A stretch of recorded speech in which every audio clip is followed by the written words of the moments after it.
Hello, everyone, and welcome to HeadWise, the videocast and podcast of the National Headache Foundation. I'm Dr. Lindsay Weitzel. I'm the founder of Migraine Nation, and I have a history of chronic and daily migraine that began at the age of 4. I am here today with someone who I love. This is Dr. Hope O'Brien. Hi, Dr. O'Brien. How are you doing today? Hi, how are you, Lindsay? Good to see you. Good to see you. Dr. O'Brien is the CEO and medical director of the Headache Center of Hope in Cincinnati, Ohio. Dr. O'Brien is a board certified neurologist and headache specialist. She is also a board member of the National Headache Foundation. We're super lucky to have her here today. Not only is she very kind, very fun, she's very knowledgeable about our topic and all things headache. Our topic today is continuity of headache care for young adults and the transition to adulthood when you have a headache disorder. So, when I first was coming up with questions for this episode, I was planning on focusing on people who were, graduating high school and going on to college. But then, of course, life presented me with a couple issues that I thought would be great to talk about as things go. I'll start with a scenario that's a little bit focused on somewhat younger kids. My first question to you is this. At what age are most kids ready to manage their own medications, and how do we know if they're ready? I had an incident recently with my son, who's quite a bit younger, where he was really great with his medicines at quite a young age. And then I noticed that maybe he does need to check in every once in a while. So, what advice do you have for parents with kids and taking their own medicines and managing their own medicines? Well, that is such a great question. And I will tell you, for those of you who don't know this, migraine does begin in childhood and it affects Mhm. up to 16% of adolescents and young adults.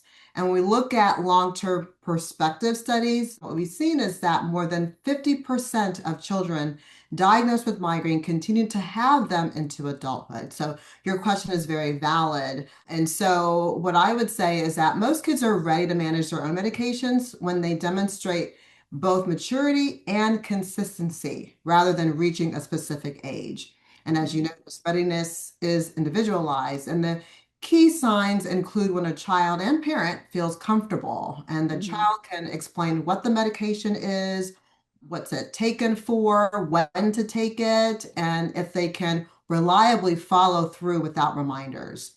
And it's important for the parent to observe this, and it's critical that the child shows responsibilities in other areas, not just taking medication, but also completing their homework and following rules. And those are good indicators that they may be ready to take on medication management.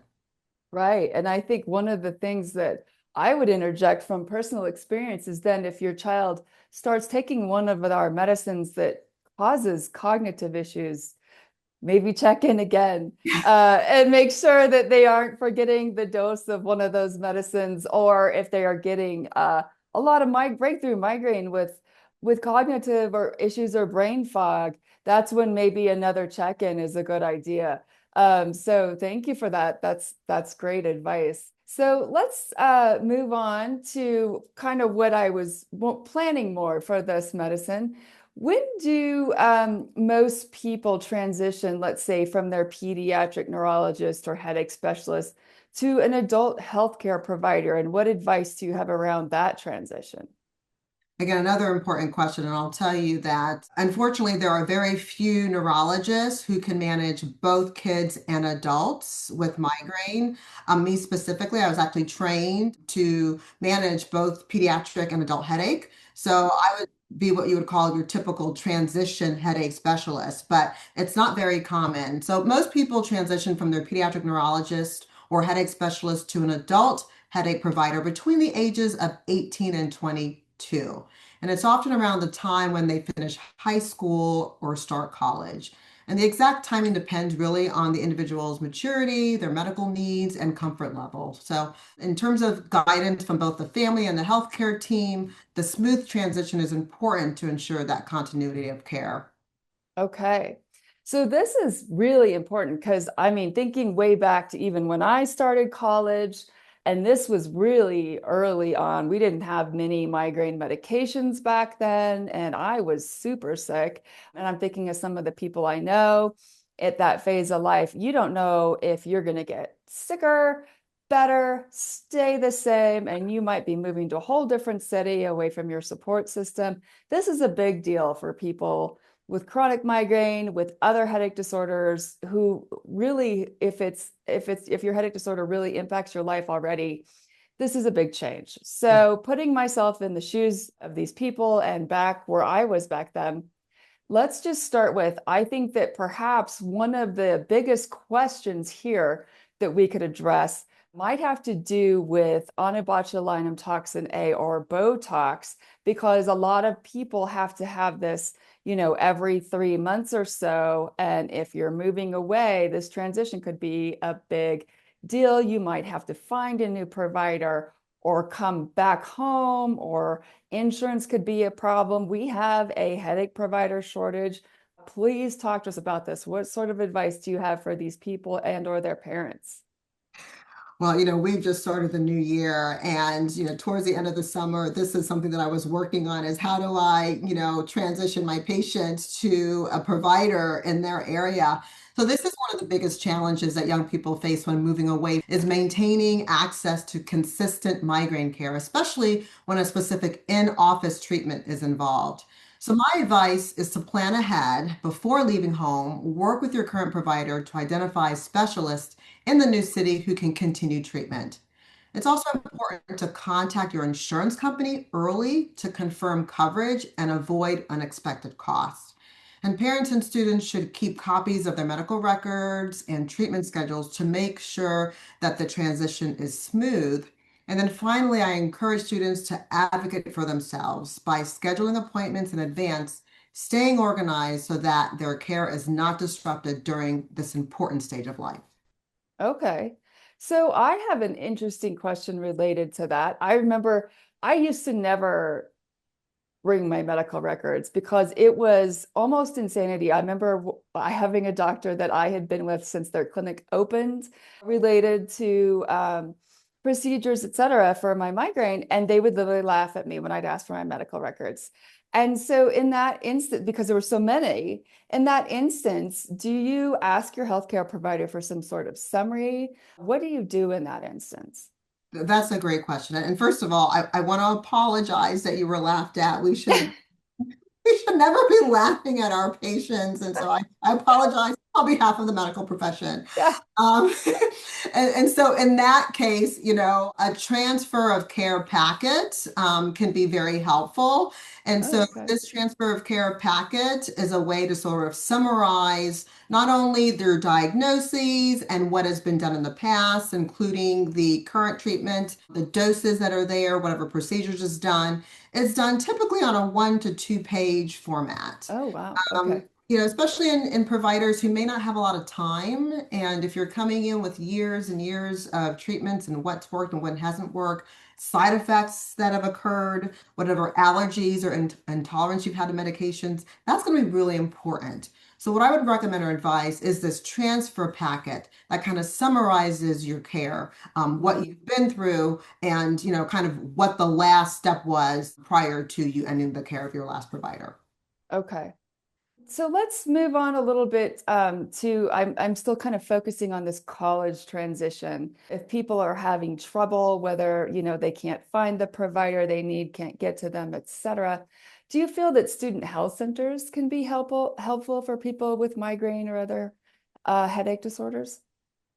Well, student health centers are usually a good first step for basic medical needs, but they are often not equipped to manage migraine and other headache disorders in a comprehensive way. Hmm. So many providers there have limited training in headache medicine, which, as you know, can make it difficult for students to get the specialized care they need. I remember one of my patients who ended up going to their student health and they refused to write for any of their migraine medications.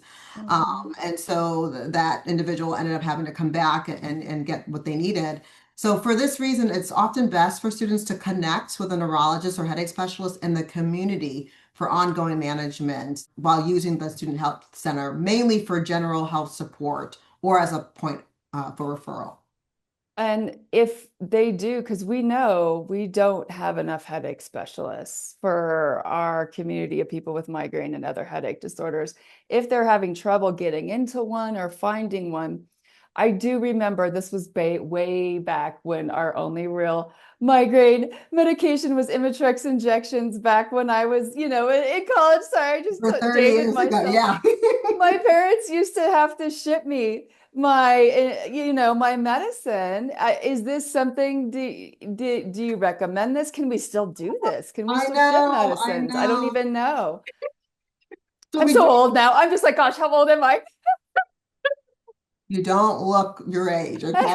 I'm just saying that because I know when sumatriptan was approved. Right. So I will tell you this. So, shipping medication, I would advise against that only because Okay. medication can get lost and you worry about Right. the stability of the medication. So what I would recommend is if the provider that the patient has been seeing can send the prescription to the Mm, college, that would be best. And you'd be surprised. Some of these medications, especially the newer agents, can stay stable for a mm, certain period of time. The other thing they could do is they can write into their insurance company or ask permission if they could get advanced doses. So mm. that will last them, the 3 or 4 months while they're away until they do come back home to Okay. get that refill. Oh, that's awesome. So let's talk about a little further down the line. What about transitioning from your parents' insurance to your own? Now, I remember that phase of life. That was scary. At what point does this happen? What advice do you have for people in this stage of life? What should they look for if they have chronic migraine or another chronic headache condition? What questions should they be asking about this potential insurance? So most young adults stay on their parents' insurance until about the age of 26, but the transition can happen earlier if they get a job that offers Mhm. benefits. So the key advice is to review insurance options carefully before the change and then paying close attention to migraine treatment coverage. I can't tell Mhm. you how many times I've looked at the formularies of certain insurance companies and they don't cover certain medications. So Yeah. make sure that the provider and also the medications that they are on are within the network. And it's also wise to keep copies of the medical records and treatment authorizations so that the care can continue smoothly. Again, planning ahead and asking questions early can avoid gaps in coverage during this important stage of independence. Okay. And I'm going to step back and ask you a question that might help some of these parents. I know some of them who are just really nervous when they send their kids off to college who have chronic migraine and other headache disorders. And, they're like, gosh, how can I best help them take their medicines, remind them, or when they get there, if they get sicker, the parents feel guilty, like they're not there to help them. What advice do you have for these parents? Yeah, so I would say have a conversation with the provider. I know before, I do a lot of transition of care because I do see kids and young adults. And so what I do is I plan ahead. So let's say at the beginning of the year, as they're thinking about they've gotten into their colleges and they're now knowing that they're going to have to move away, that I had that conversation early about the medications they're taking, making sure they understand how frequent and the relevance of them taking it in order to maintain good control. And then I have a Hmm. plan. So I will give letters to the child Mm, or to the transitioning individual so that the school can know that they have migraine and hmm. that there are preparations that can occur. So I'll write a letter that will allow for, let's say, early registration. So instead of waiting until the last minute, usually as college freshmen, they're last to register. This gives them priority registration so they're not having to take classes too early in the morning or late at night, Hmm. so they're able to get the sleep that they need so it doesn't trigger a migraine. Oh, I wow. also offer special accommodations so that, they're not in a bright lighted area, they're taking tests that are in a quieter area. Again, really advocating for the patient's needs. And then finally, I will provide an emergency letter. So that is a letter that they can actually take to an outside facility, whether it's the emergency room, if they were to get a migraine attack that they couldn't stop with their outpatient medication, so that the plan is carried out by that headache specialist to that other provider. And if there's any questions, that receiving provider can call and ask questions. Oh, wow. That's great advice. I love that. Thank you. I wasn't expecting to hear that. That was awesome. So, okay. Well, what have we forgotten? Is there anything else that you would like to add to this discussion? Well, I think what's important to know is that unfortunately, transition of care is not a standardized process, especially in headache medicine. And even though the American Academy of Neurology recognizes the importance of transition, and there's been an article that was recently published in Cephalalgia talking about the importance of, a structured transition protocol and access to providers skilled in headache medicine management. We need to make sure that when a child is transitioning with migraine, that there is the continuity and consistency of care that they need. Mm, And most importantly, that we involve the teenager in learning how to self-advocate and be mhm. able to explain their migraine experience, which fosters independence in the adult care setting. Okay. Well, thank you so much. This topic is a little different than what we usually do, but it's just so important. And I don't want anyone to feel alone, like they're the first person to ever go off to college with chronic migraine. And honestly, that is what it feels like Yeah. for some people. So thank you so much for addressing this for us. And thank you everyone for listening. And I hope there was something for everyone in this conversation. And please join us again on our next episode of HeadWise. Thank Bye-bye. you for having me. It was a pleasure. Bye-bye. Thank you. Bye bye.